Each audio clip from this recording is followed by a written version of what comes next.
The rain had turned the Okinawan soil into a black swamp. Smoke rolled low across the ridges, and every crater hissed with steam. Inside a camouflaged cave, a group of Japanese officers watched through their periscopes as the enemy advanced. They had seen American tanks before. Slow, loud, predictable beasts that could be trapped with fire or explosives. But this time, something was different. A Sherman tank rumbled forward through the mud, flanked by Marines crouching close behind it. One soldier reached the back of the tank and lifted a strange black device. A handset, wired directly into the rear armor. He pressed it to his ear, spoke quickly, then pointed toward the hill. The tank halted. Its turret swung with surgical precision. Seconds later, the hill exploded. The Japanese officers froze. The Americans weren't shouting, waving, or guessing. They were talking to their tanks. The battlefield had just turned into one living, coordinated machine.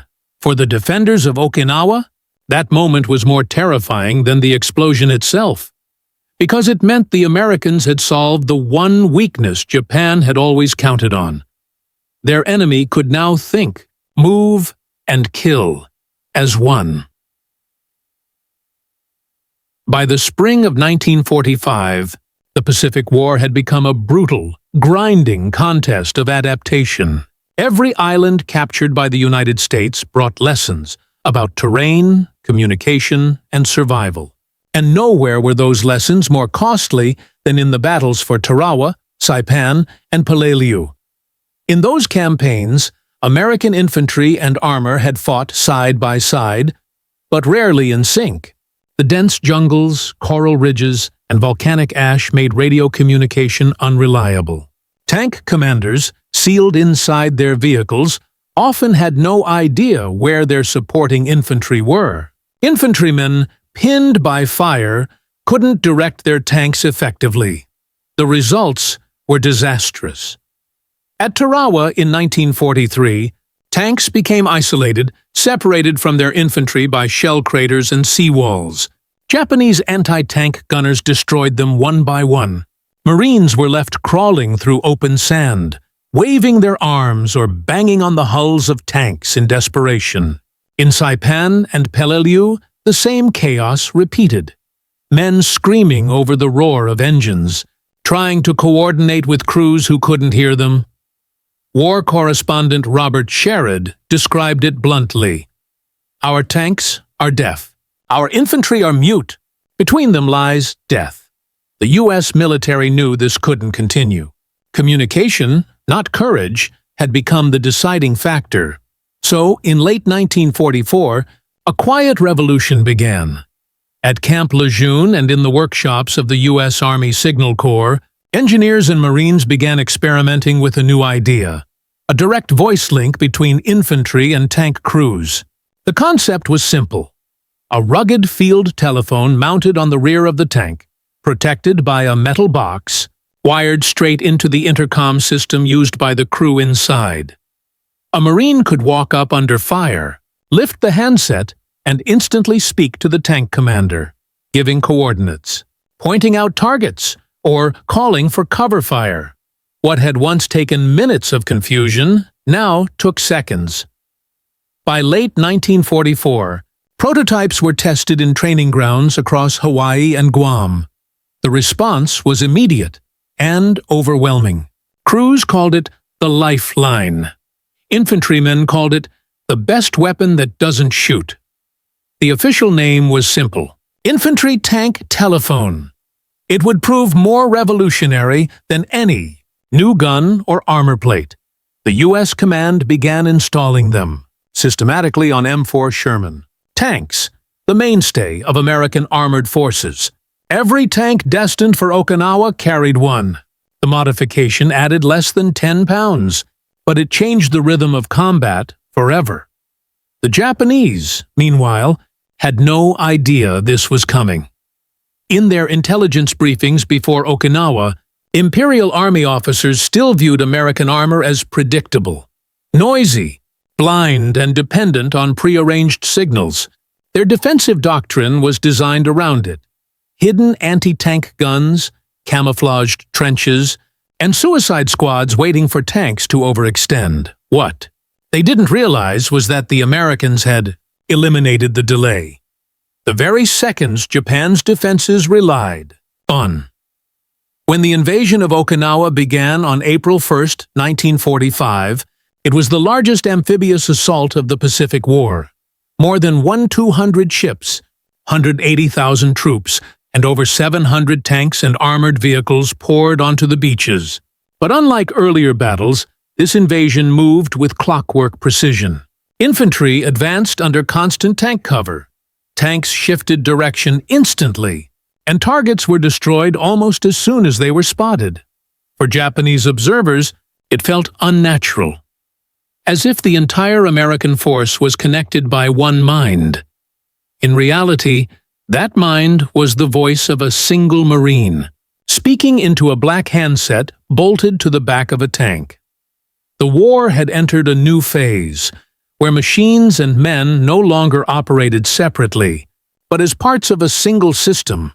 And as the Americans advanced deeper into Okinawa's labyrinth of ridges and caves, this small piece of technology would turn confusion into dominance. Because for the first time in the Pacific, communication had become a weapon, one Japan had no answer for. In the Pacific, innovation didn't come from comfort. It came from failure. Every new tactic, every tool, was written in the blood of Marines who'd gone before. After the disaster at Peleliu, the after-action reports were brutal. Tank units wrote that infantry vanished into smoke and coral, while infantrymen said tanks couldn't hear, couldn't see, and wouldn't stop. The gap between man and machine was killing them. But among those who read those reports was a quiet, stubborn group of engineers from the Signal Corps, led by men who had never seen a battle, but understood sound, circuitry, and timing. They realized the problem wasn't armor. It wasn't firepower. It was communication. Their question was simple. What if the infantry could talk to the tank? The early prototypes were crude. They took standard EE-8 field telephones, the same ones used between command posts, and rewired them to plug directly into a tank's intercom. A metal box was bolted to the tank's rear hull, right next to the engine vents. Inside the box was a waterproof handset connected by a coiled cord. The first tests were awkward, but astonishing. A Marine could crouch behind a tank under live fire, grab the phone, and call out, "Target, 50 yards left, second bunker." The commander inside would hear it instantly, turn his turret, and fire. It was like teaching a machine to listen. Crews loved it. Infantry loved it even more. For the first time, they didn't have to bang on metal or shout over engines.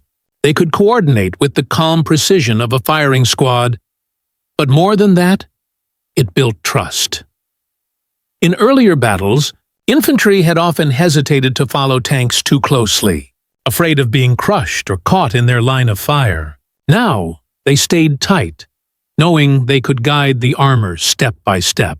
Tankers, once isolated inside steel shells, began to feel part of a living unit again.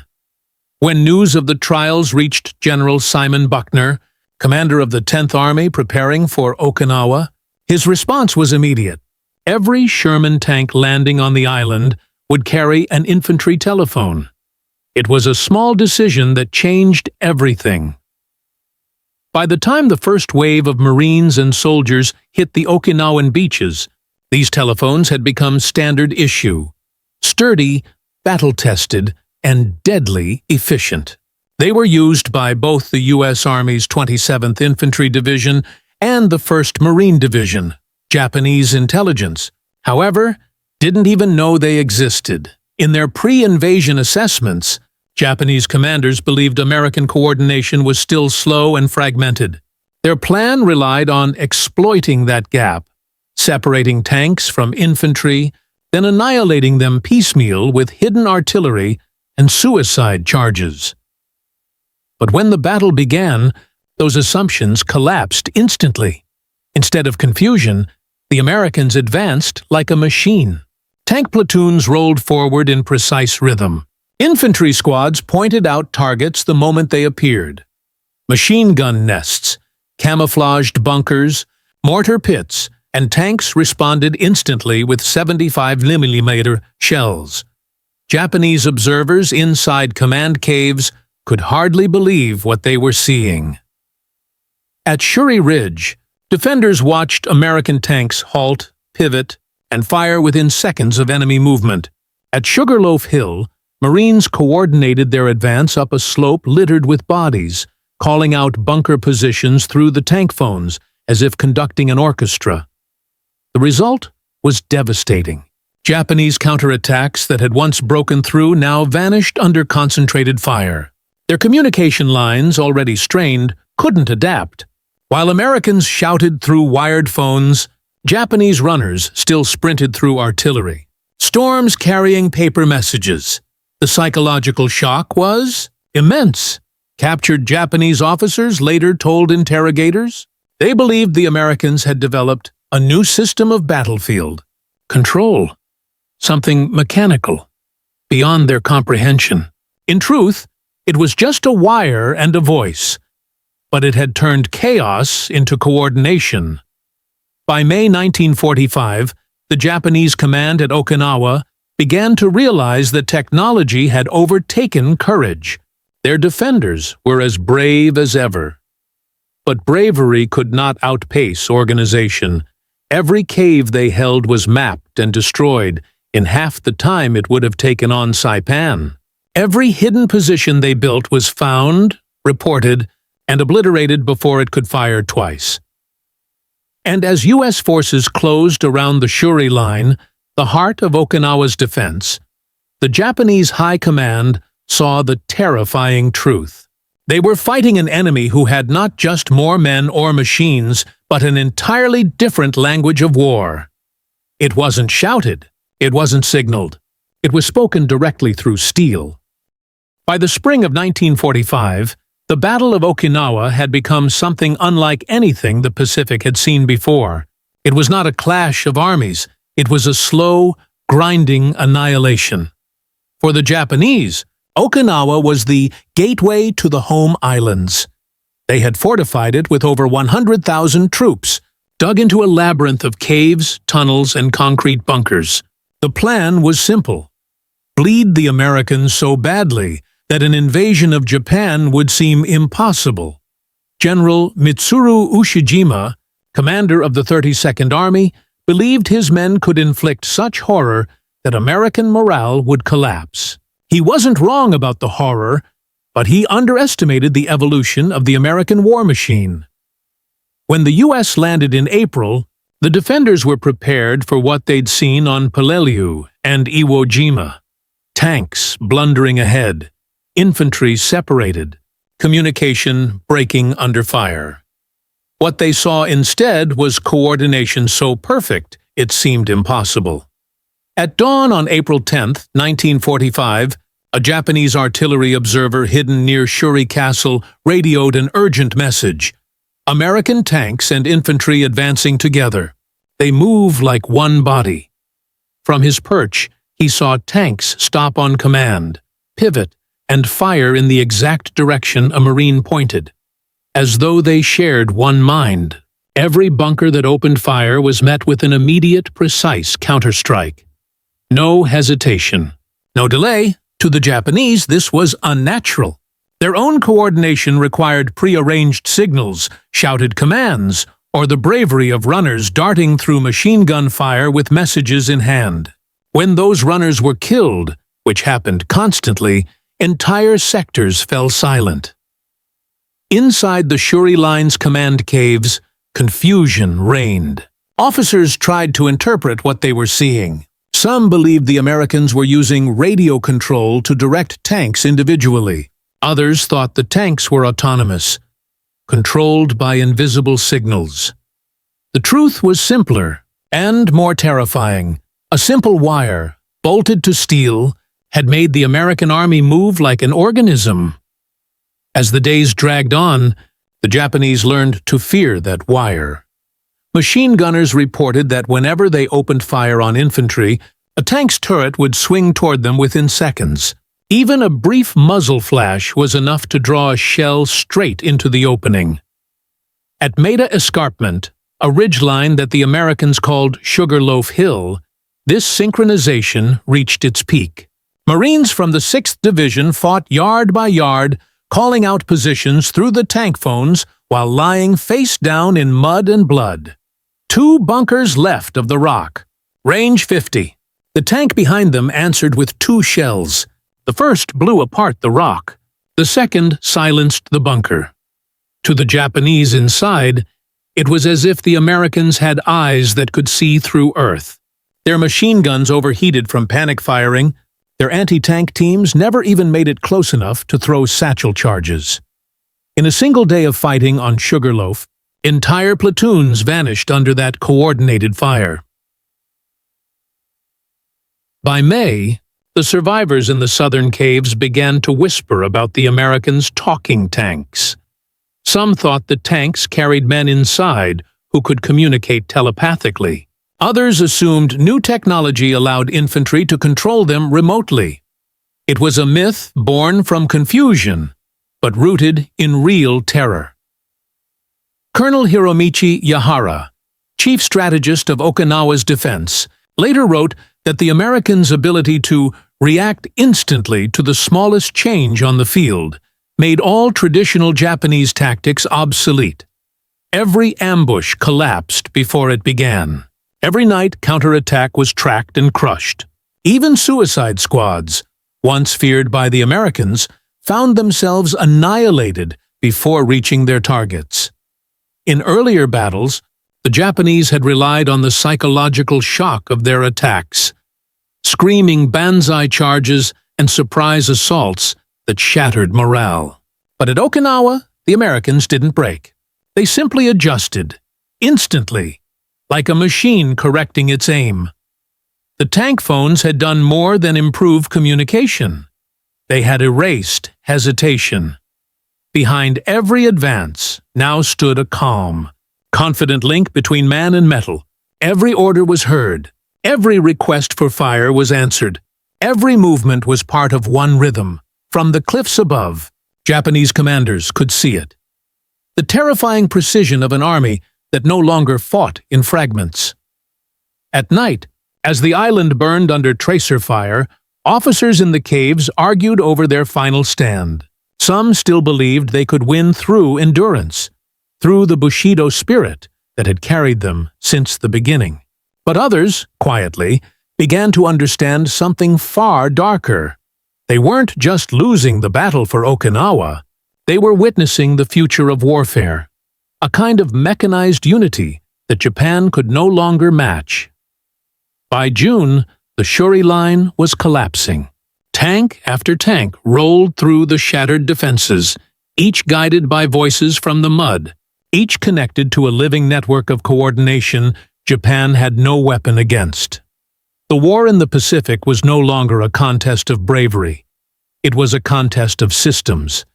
And Japan's system, built on courage and sacrifice, was crumbling before something colder, faster, and infinitely more connected. As the last defenders withdrew south, a final message crackled through the underground lines. The enemy moves as one. We cannot stop him. It was the last full report ever sent from the Shuri defenses. In the chaos of Okinawa, the tank phone was more than a tool. It was a lifeline. For the Marines who fought beside steel beasts that could neither hear nor see them clearly, it turned a wall of armor into a partner. Before these phones, communication between infantry and tanks was a nightmare. If you needed a tank to fire or move, you had to wave flags, shout through explosions, or run up and bang on its armor, praying the crew understood before an enemy shot you. Many died in those moments of confusion. The new system changed that.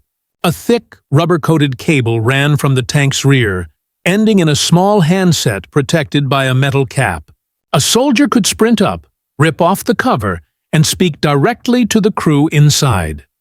No shouting, no guessing. Inside the tank, the crew could finally hear the war outside. They heard fear, desperation, urgency. They heard real voices, not garbled radio chatter. Left flank, MG nest in the trees. Got it. Firing he. That short exchange could save dozens of lives. The bond between tankers and infantry grew deeper than command structure. Tank crews began marking specific Marine squads they'd fought with before, trusting them like brothers.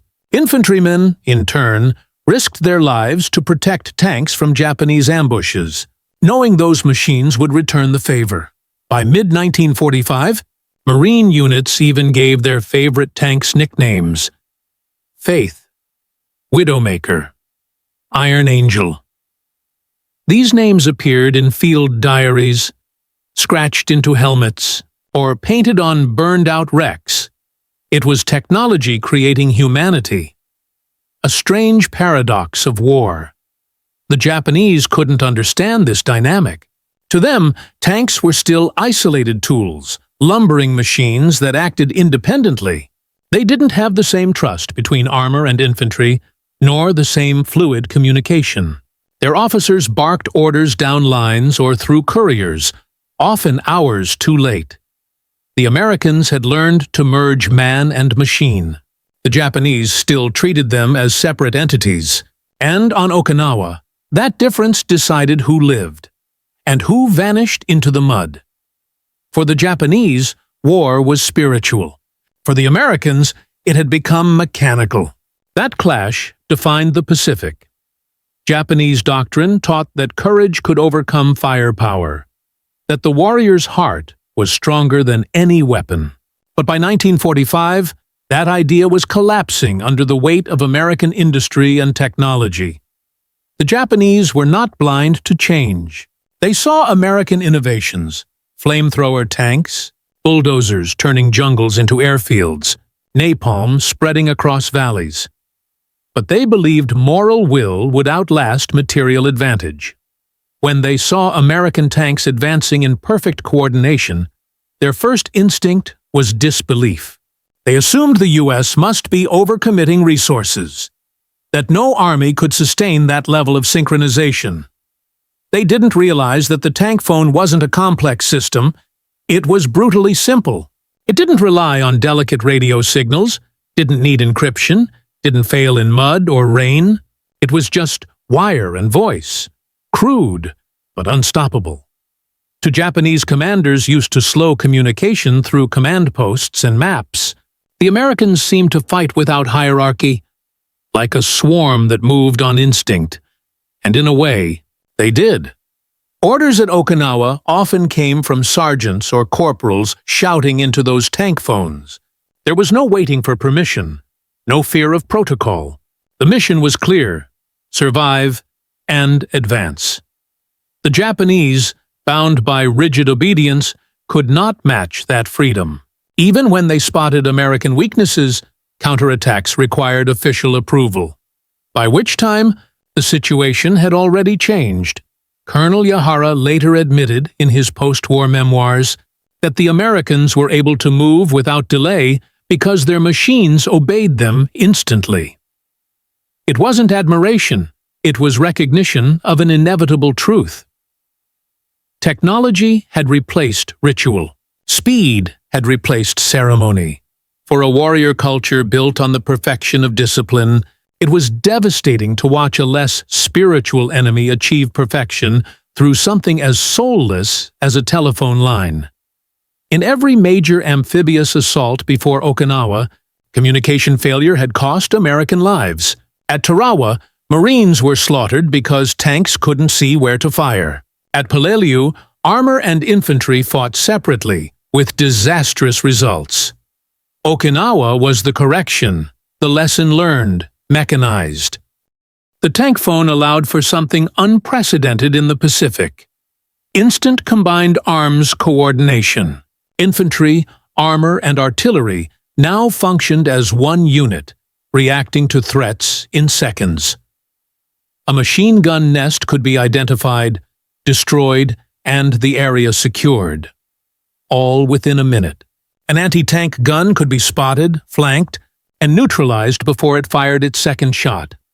In essence, the Americans had achieved what modern militaries would later call networked warfare, a system where every element was linked by communication. But in 1945, it looked almost supernatural. Japanese observers couldn't fathom how Americans could adjust so quickly.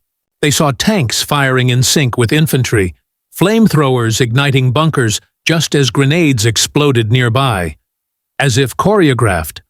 In truth, it was just a private conversation through a wire. One Marine telling one tanker exactly what he saw. It was war reduced to clarity. The simplicity of the device belied its impact. Military analysts later wrote that no single innovation so small had saved so many lives in the Pacific Campaign. By Okinawa's end, the Marine Corps had already ordered every tank to be fitted with external telephones, a decision that would shape armored tactics in Korea, Vietnam, and beyond. The Japanese, meanwhile, had no answer. Their army, already crippled by isolation and supply collapse, couldn't copy the system even if they understood it. The war would end before they could adapt. And so, on the ridges of Okinawa, the old world of ritual and command died, replaced by one built on connection. The irony of the tank phone was that it wasn't new technology. It wasn't even sophisticated. It was a simple field telephone, the same kind of wire-based system soldiers had used since World War I, bolted onto a tank's rear plate. No encryption, no advanced circuits, just a direct line.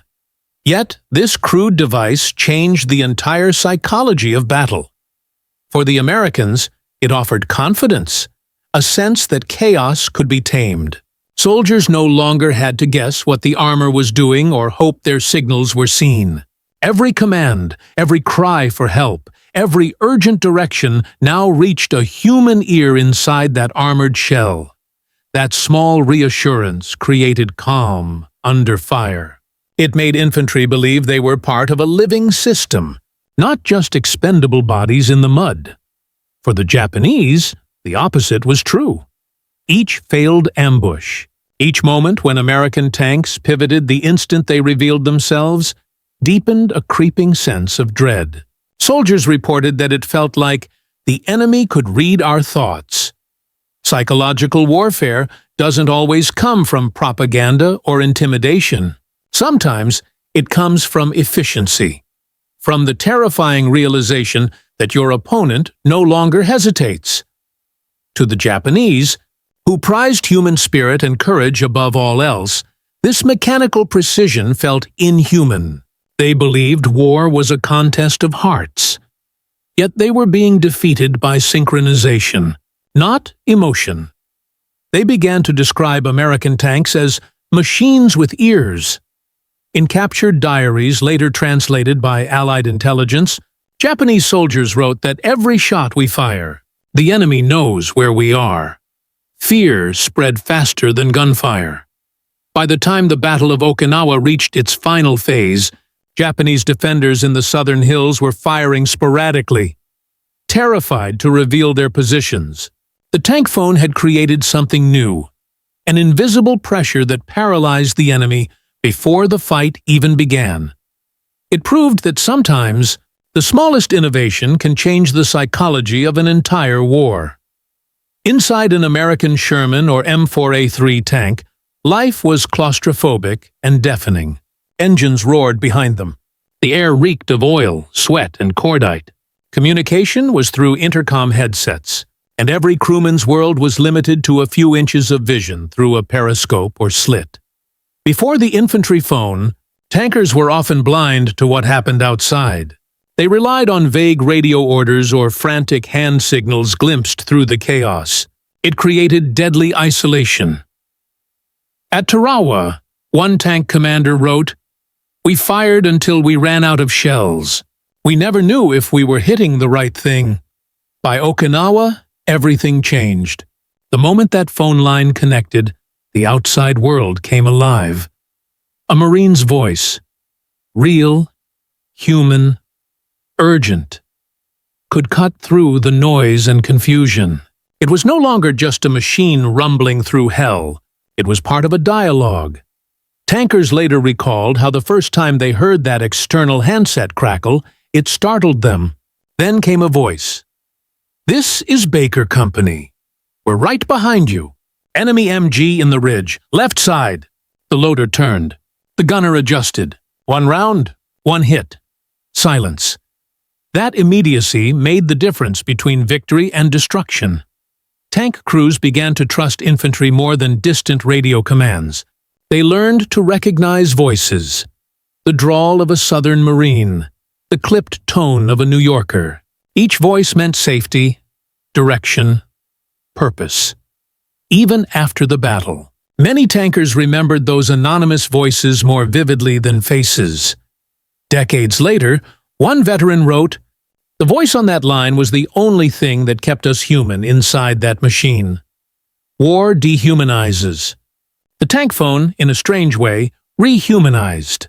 It reminded the men inside that their steel fortress wasn't just a weapon. It was part of a team of living, breathing soldiers out there, crawling through mud and fear. And that bond, forged through a wire, became one of the quiet revolutions of modern combat. By late May 1945, the Japanese command at Okinawa was unraveling. Their lines had fractured. Their communications were nearly gone. Runners were dead, telephones destroyed, and surviving officers were isolated in mountain caves. Yet reports still trickled in. Desperate, fragmented, but revealing. They described American forces advancing with unreal coordination. Every movement seemed pre-planned, every strike synchronized.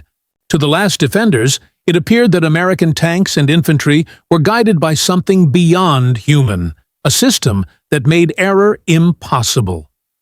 In a sense, they were right. The Americans had reached the logical extreme of communication efficiency.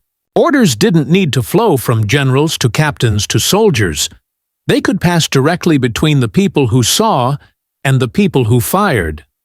It wasn't a miracle of intelligence or divine favor. It was the product of methodical adaptation. The Japanese had always relied on shock, on the psychological momentum of sudden violence. But on Okinawa, shock no longer worked. Each charge was tracked, each explosion answered, each brave stand crushed by calm precision.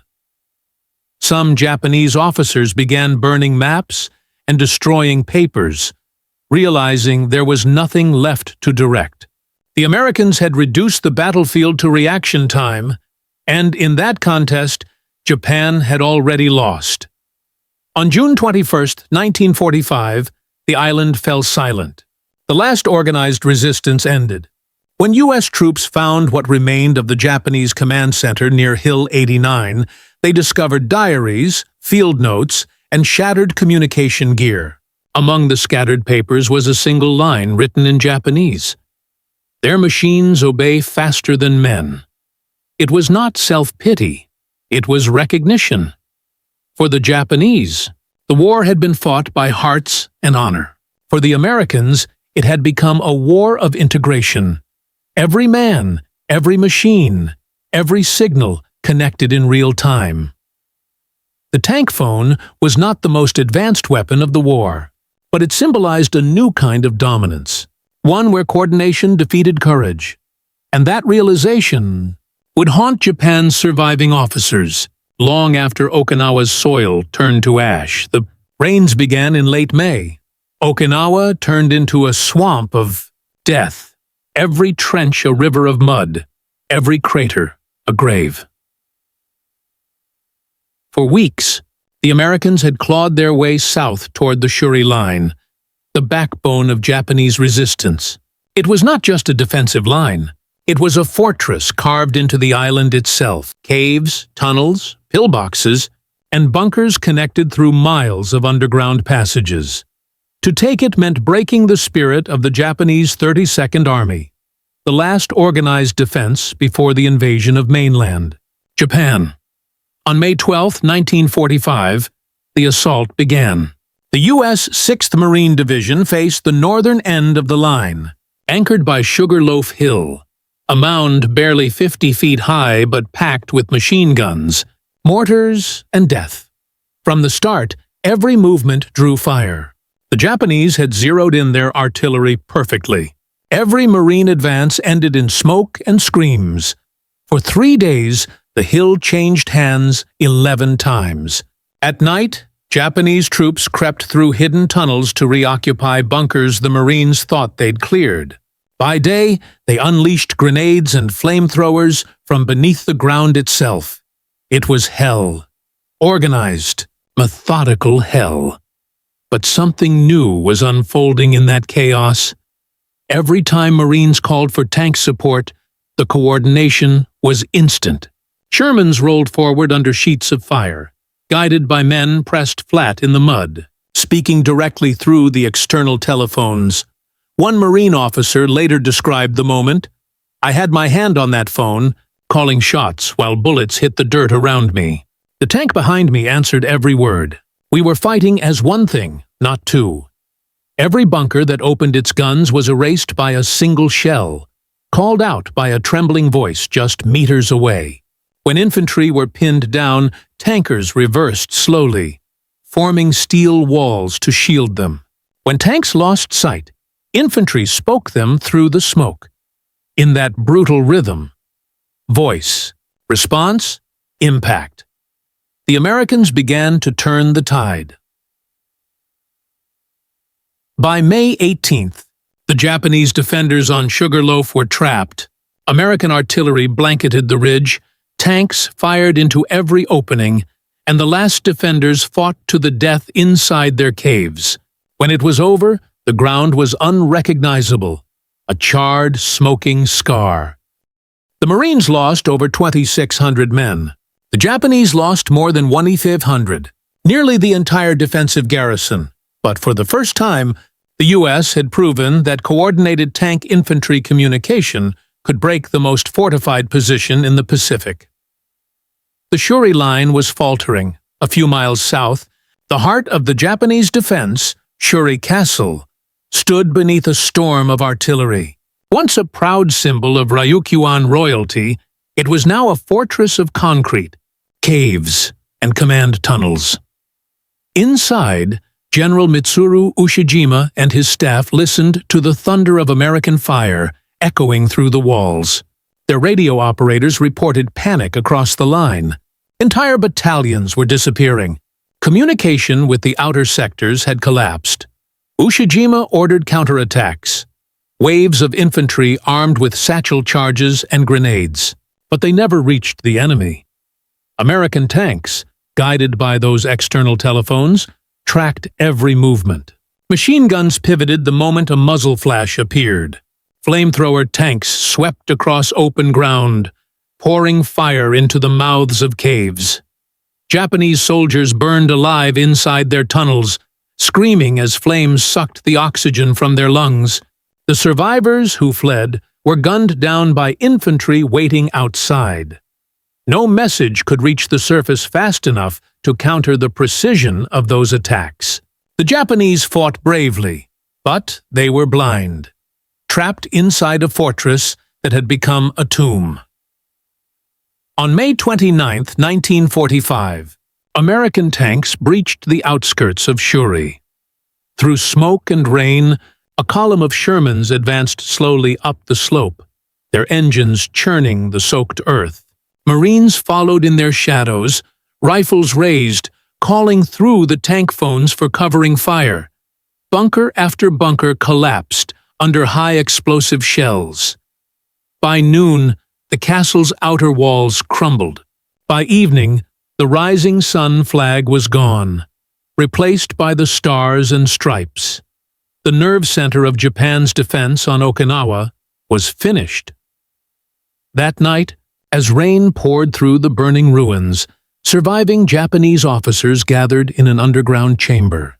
General Ushijima listened in silence as his chief of staff, Cho, reported that the line had ceased to exist. The Americans had cut through every defensive belt. Faster, cleaner, and with fewer losses than any of their previous Pacific battles. For a man who had spent his life studying warfare, Ushijima understood exactly what had happened. It wasn't just firepower. It was connection. The Americans had fought like an organism, each part feeding the other. Every signal answered instantly. He looked down at the maps scattered before him, useless now, and quietly said, "The enemy has achieved perfect unity."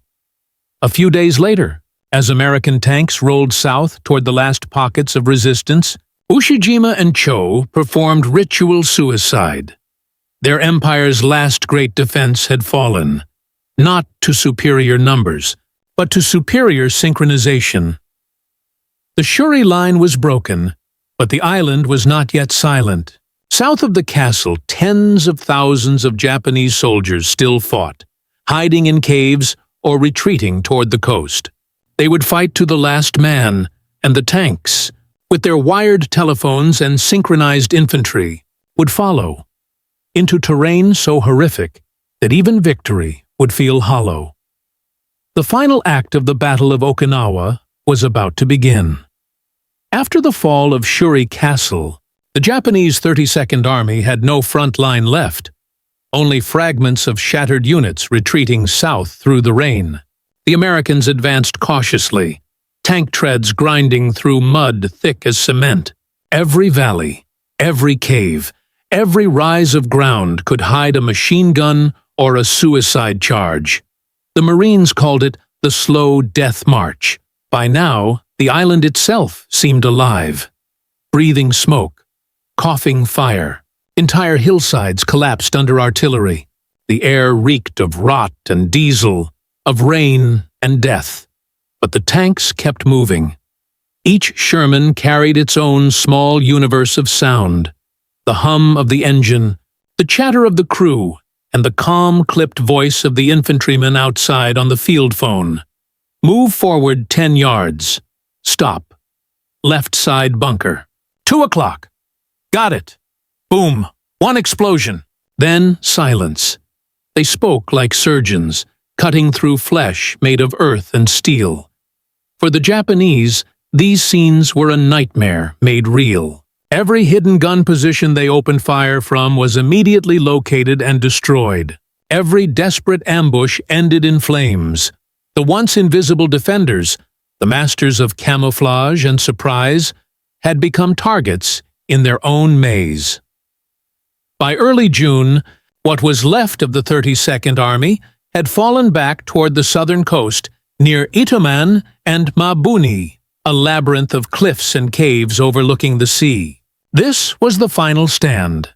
Inside the caves were not only soldiers, but thousands of civilians, women, children, the elderly, driven south by weeks of bombardment. They shared the same tunnels as the dying remnants of the army. The Americans knew the defenders were finished, but they also knew they would never surrender. So the advance turned brutal. Tanks led every push.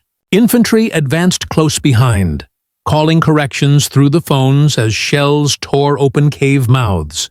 Flamethrowers followed, streams of liquid fire pouring into the darkness. The screams that came out were not always from soldiers. The Marines hesitated, but the tanks did not. They couldn't. Orders were clear. No pause, no mercy. The Japanese commanders inside the caves received no more radio messages. Their wires were cut, their couriers killed. Each pocket fought on its own, guided by instinct and pride alone. Some officers gathered what men they had left and launched nighttime suicide charges. Small, doomed waves of fire and shouting, rushing at the tanks. They died before reaching them. Others, deep inside the earth, placed grenades to their chests and pulled the pins together. When American engineers entered later, they found hundreds of bodies, charred, mutilated, and still clutching their weapons. We are dying, but we are not defeated. In one of the southern caves, a Japanese communications officer kept his diary until the end. The last entry read, "We are dying, but we are not defeated. The enemy's power is beyond measure. Their tanks move like living things. They hear, they see, they speak. "Our bullets mean nothing." The Americans later found that diary among burned documents and melted radio parts. They called it the last voice of the Shuri Army. On June 18, 1945, the Americans reached Mabuni Heights, the final Japanese position. The ridge overlooked the ocean, where the last defenders hoped to escape by night. Tanks lined up side by side below the slope, waiting for the order to move. Rain lashed their hulls. Marines crouched behind them, faces streaked with mud. A single signal flare went up, green, hissing in the gray sky. The Shermans roared forward, crushing through the last minefields.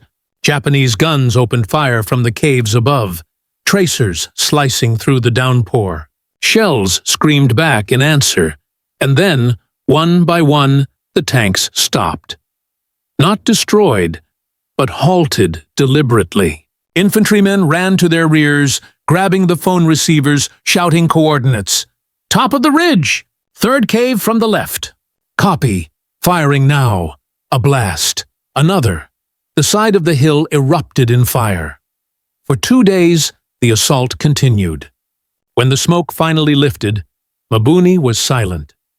Inside the caves, they found what was left of the Japanese command.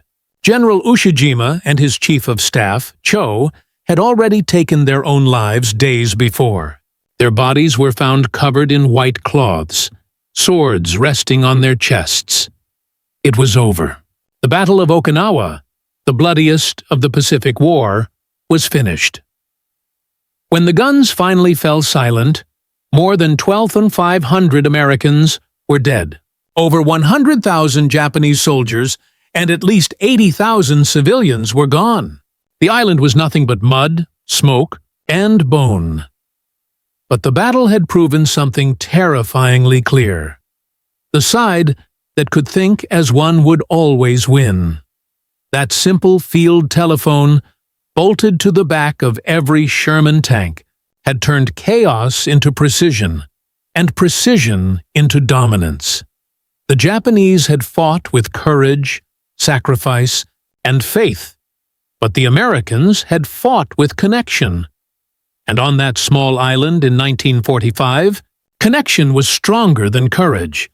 When the fires of Okinawa died down, the island looked less like land and more like the surface of another planet. Everything that had once lived there, trees, homes, families, soldiers, was erased. Only the sea kept its rhythm, washing over the blackened cliffs as if trying to forget what had happened. In the wreckage, American soldiers began counting what remained. Burned tanks, crushed helmets, bodies buried under coral rock. The silence was unbearable. After months of constant gunfire, the absence of sound felt like a wound. But amid that silence came realization. This battle had not just been about bravery or numbers, it was about understanding. For the first time in history, communication had become a weapon. That small phone on the back of a Sherman tank was more than just a line of wire. It symbolized the beginning of what modern armies would become: connected, coordinated, and instant. In earlier wars, a single command might take minutes or hours to reach. But now, a private with a rifle could speak directly to a tank commander. A voice could move steel. And in war, that meant everything. The infantry phones gave American troops something the Japanese couldn't match: real-time adaptation. Every movement, every target, every life-or-death decision happened together, not apart. It was the same principle that would later guide radio systems in Korea, headsets in Vietnam, and digital networks in Iraq. Okinawa wasn't just the end of the old Pacific War. It was the beginning of modern combat. For the Japanese officers who survived, the memory of those battles haunted them. They had watched as their finest defensive positions, painstakingly dug, camouflaged, and fortified, were erased in minutes by enemies who seemed to think with one mind. To them, the enemy's strength was not just in their machines, but in their unity. The tanks and infantry moved like extensions of one body, one purpose. Years later, a former Japanese officer described it bluntly. They were not men and tanks. They were one animal, one will. We could not fight that. The Japanese had relied on discipline and sacrifice, but they had fought alone, each unit sealed in its cave, cut off from the world. In contrast, the Americans had fought connected. Every voice mattered. Every voice was heard. That difference decided the island, and in many ways, the war. The lessons of that battle didn't vanish with the smoke. They shaped doctrines, training manuals, and technologies that would define the next century. The U.S. Army learned that communication was no longer just a support tool. It was a weapon in itself, and so they built around it. Radios in every vehicle, command networks stretching across oceans, satellites orbiting above to link it all together. It began with a cable and a phone box on the back of a tank. It ended with global battlefield networks that could control drones, guide missiles, and share data across continents in real time. Okinawa had been brutal, bloody, and tragic, but it also revealed the soul of the new era. Information wins wars. And yet, beneath the layers of technology and strategy, the ground still remembers the human cost. Every year, the people of Okinawa light lanterns along the coast. They float on the waves, small, flickering lights for the lost. For the Japanese soldiers who died without surrender, for the civilians caught in the crossfire, for the Americans who never came home. Each lantern is a reminder that war, no matter how advanced, is still fought by human hands and paid for with human lives. As the lights drift out to sea, the waves carry them into the dark, where the ghosts of that battle still linger. The tanks are gone. The phones are silent. But the lesson endures. Power without connection is blind. And in war, as in life, the side that listens together wins together.